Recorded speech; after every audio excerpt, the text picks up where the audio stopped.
nikukope.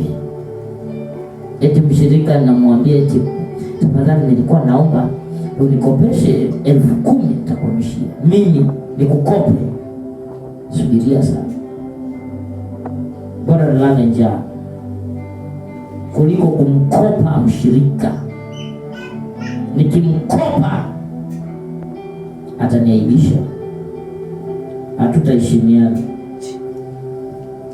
Kwanza nikikuona umeingia kanisani na niko madhabahuni na ubiri, naona kama umekuja kudai.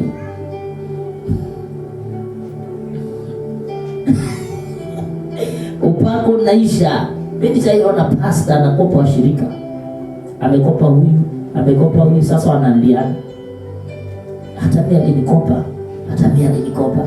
Yule pastor wetu na madeni anaibisha kanisa yetu, anaibisha. Na anaweza kuketisha. Ubi pastor vile unaenda, pastor bana, Maana ni wa madeni. Madeni yanafanyaka mtu anaibika. Yanareduce mtu to nothing.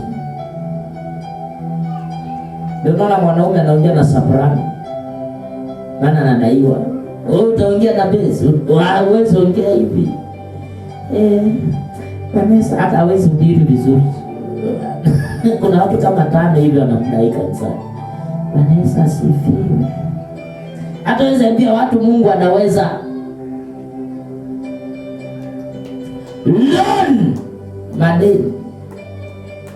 Hata kama unapeanga watu loan kanisa, mimi sichukui. Siwezi lala. Nitasikia siwezi. Bwana Yesu asifiwe sana. Naongea kuhusu madeni, tena madeni mbaya. Ile mbaya. Wewe unakopa tu, unakopa. Hiyo ujue ni roho.